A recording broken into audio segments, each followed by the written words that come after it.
Next, we will move on to the next program, program number 3B. This is to write a Java program that will implement multi-threaded applications that hash tree threads. First thread generates a random integer for every 1 second. Second thread computes the square of the number and prints. Third thread will print the value of cube of the number.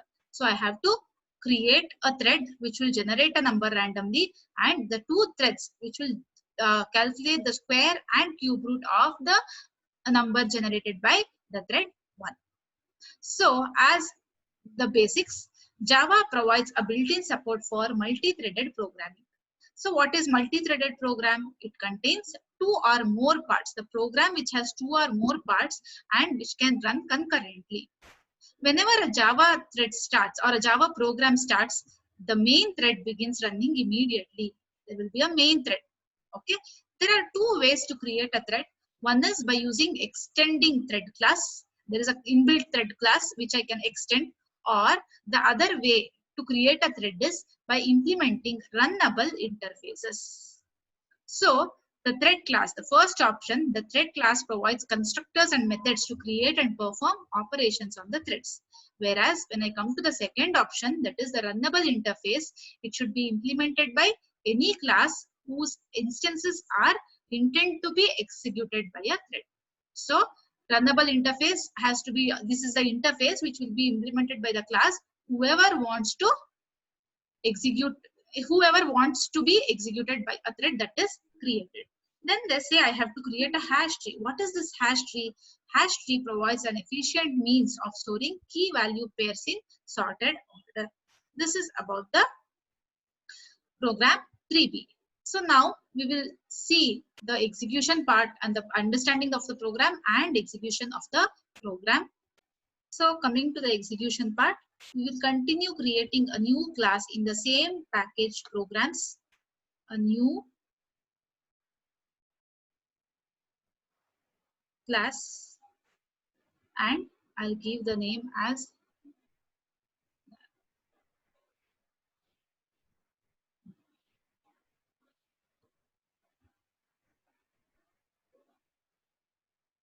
so I have created the class. Now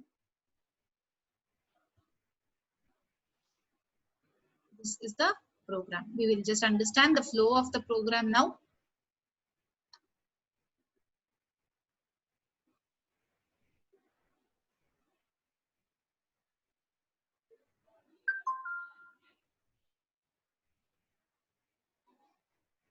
So here we will start the understanding of the program from this part. Here I am creating a, see, the program says that there should be one thread which will generate the numbers.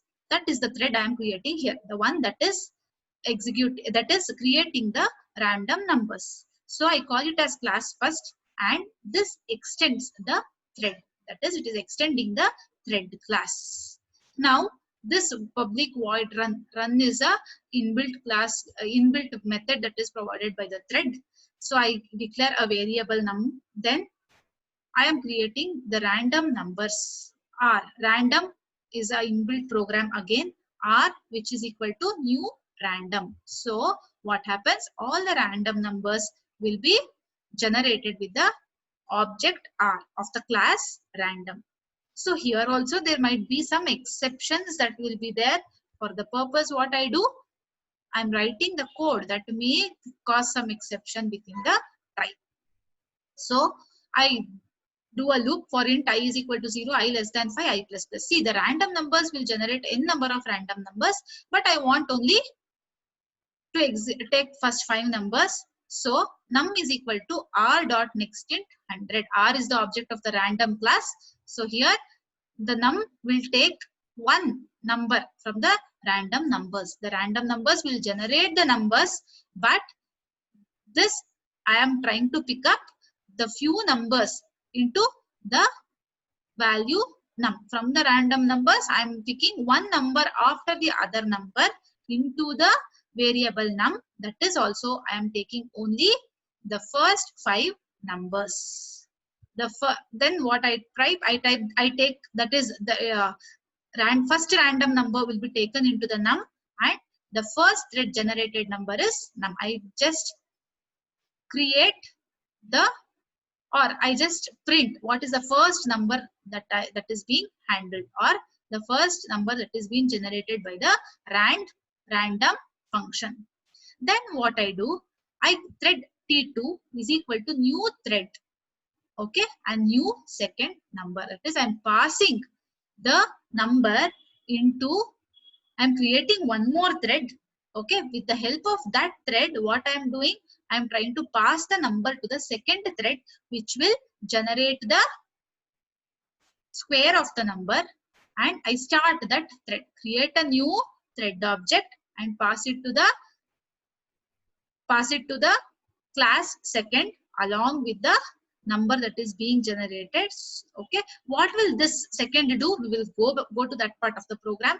Now here I have created one more thread, which I'll pass the same number to the third thread, and I start the thread, okay. So any thread exceptions will be caught here, and the message will be printed. So now what are the other two threads doing? See here, class second. Here I have used the class second. If you can see, I am passing the number into class, creating a new thread and passing the number into the class. That is, I am creating a new thread to execute the second class. Class second implements runnable. So we already discussed implements runnable. What it will do? It will, in whichever class wants to be executed itself by a thread, will implement the runnable interfaces. Now the class second wants to be implemented by a thread. That is why it is implementing runnable interface. Then public int x, I want an integer. Public second is the method which is taking the value x, that is the num. Whatever num I am passing, that will be taken by this x. Then again I am initializing the value, this dot x is equal to x. We already know why do we use this. We have already known about it. Then I print the second thread is generating square of the number, that is x into x. X into x is what I am doing. So all the three, this is the third class which is implementing runnable, and here also I take the same number. What do? I compute x into x into x, that is x cube. So here if you can see in the program again, there are three threads. First is the thread, the class first itself is using the thread to generate the random numbers. It is directly extending the thread class. Next I have created two more threads, thread 2 and thread 3 for the classes second and third, which is implementing the runnable interfaces. Since I have created three threads, all the three can be executed concurrently, one after the other. Coming to the last part of the program, here I have created lab 3b. First a is equal, that is I am creating a object for the class first. We have created the class first. I am creating a new object, and a dot start, I start the thread. With the object I start this thread, because first is a thread class, I am giving a start. So now let me save the program and execute it. You can see the output here. See here, the first thread generated the number 40 and its square is 1600, cube is 64,000. Similarly, it has generated one more random number 55, its square and its cube. One more random number 20, 408,067 and 85. So we have given here, we have written a for loop. If you can observe, we have written a for loop from I is equal to 0 to 4. Okay, so it is only taking 5 numbers from all the randomly generated numbers. So this program is for the illustration of the multi-threaded programming.